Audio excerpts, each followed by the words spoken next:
श्रीराम समर्थ. गुरुर्ब्रह्मा गुरुर्विष्णू गुरुर्देवो महेश्वरा, गुरुर साक्षात परब्रह्मा तस्मै श्री गुरवे नमः. सर्व साधक बंधूंना, आत्मज्योतींना साष्टांग प्रणाम. आज 6 जुलै. श्री महाराजांचं प्रवचन. आपल्याला सद्गुरूचा आधार वाटावा.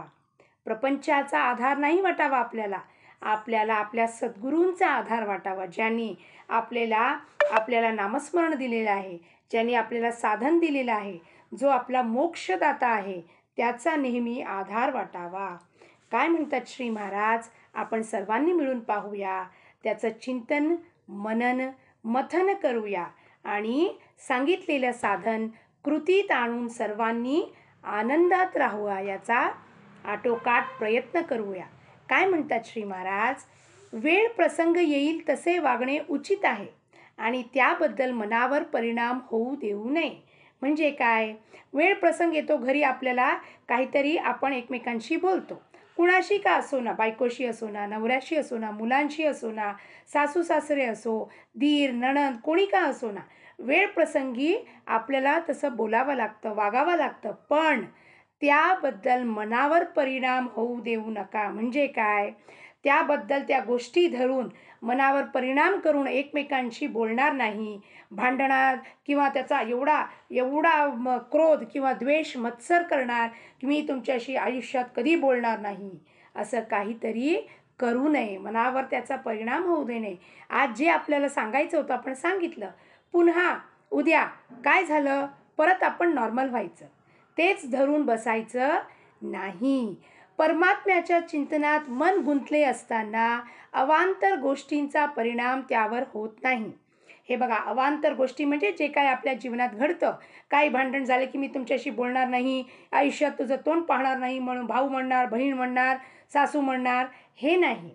अवांतर गोष्टीचा परिणाम केव्हा होणार नाही, जेव्हा मन परमात्म्याच्या चिंतनात गुंतले असणार. जेवढे झेपेल तेवढे करा, अभ्यास करावा, अभ्यास करावाच लागेल. ज्या प्रकारे मुलांना आपण मारून झोडून त्यांच्याकडून आपण A ग्रेड मिळवतो, तसंच परमार्थात आपण महाराजांचे स्टुडंट आहोत, तर अभ्यास आपल्याला करावाच लागेल. कशाचा, मनावर परिणाम होता कामा नये, पण काळजी न करता सर्वस्वी भार भगवंतावर ठेवून निवांत असावे. आपल्या मनाचे स्वास्थ्य बिघडू न देता आनंदात राहावे. वृत्ती आवरत नाही, ती परमात्माकडे लावली म्हणजे आवरते.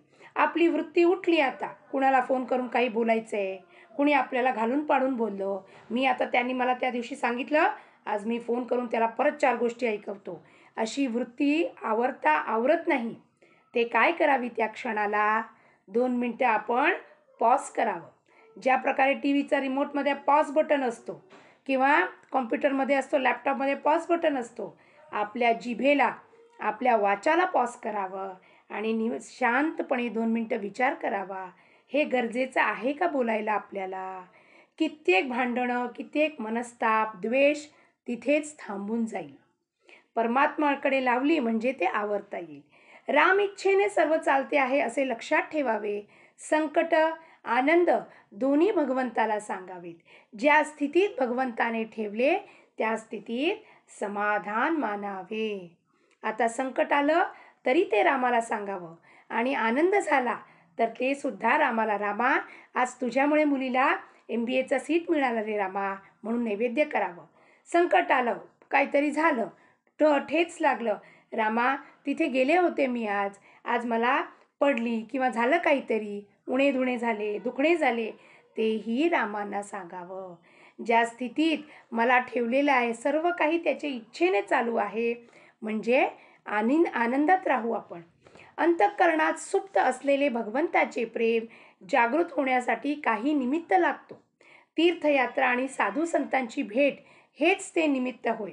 आपल्या सर्वांमध्ये तर परमात्मा ईश्वरी शक्ती आहे आणि ते प्रेम जे आहे भगवंताचे सुप्त अवस्थामध्ये कसे झोपलेले असतात. वासनाचे जे बीज आहेत, शुद्ध वासना की अशुद्ध वासना, दोन्ही सुप्त अवस्थेत दडलेले असतात. ते जागृत होतात. असं कसं जागृत होतात, दोन्ही उदाहरण पाहूया. आपण मार्केटमध्ये गेलो आणि एक साडी पाहिली, साडी पाहताच मनात सुप्त अवस्थेत असलेली वासना म्हणजे जागृत होते. काय? की अरे, मला ती साडी हवी आहे. म्हणजे ही वासना कुठे होती? सुप्त अवस्थेत दडलेली होती. साडी पाहताच निमित्त. साडी काय आहे? निमित्त. ती जागृत होण्यासाठी निमित्त आहे. आता ती वृत्ती बाहेर आली. मग मला साडी घेण्याची इच्छा झाली. साडी घेतली, घातली आणि तेव्हा काय होतो? त्या वृत्तीचा समाधान होतो. आणि त्यासाठी आता भगवंताचं प्रेम आहे. दुसरं, भगवंताचं प्रेमसुद्धा दडलेलं आहे आपल्यात. ते जागृत करण्यासाठी काय करतो आपण? तीर्थयात्रा, साधू संगती, सत्पुरुष, सत्संगामध्ये जातो. तिथे प्रवचन ऐकतो. अरे वा, किती छान बोलले ते गुरुजी. मला खूप आवडलं. कोणाला आवडलं?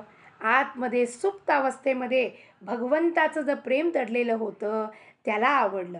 मग सारखं आपल्याला त्यांचं बोलणं ऐकावं असं वाटतं. ए, किती छान बोलले ना ते. आपण पुन्हा सत्संगाला जाऊया. आपण पुन्हा त्यांचं ऐकूया. मला खूप छान वाटतं, खूप शांत वाटतं, असं आपण म्हणतो. का? भगवंताचा खरा गुण काय आहे?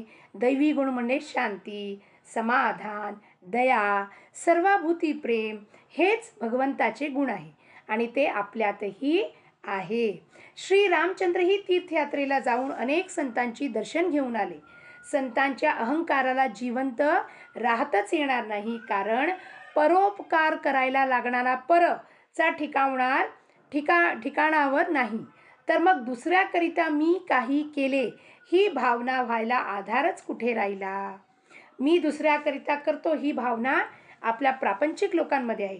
मी माझ्या बहिणीसाठी केलं, तिला घर घेऊन दिलं, तिला साडी घेऊन दिली, असं केलं, तसं केलं, हे आपण मी करतो.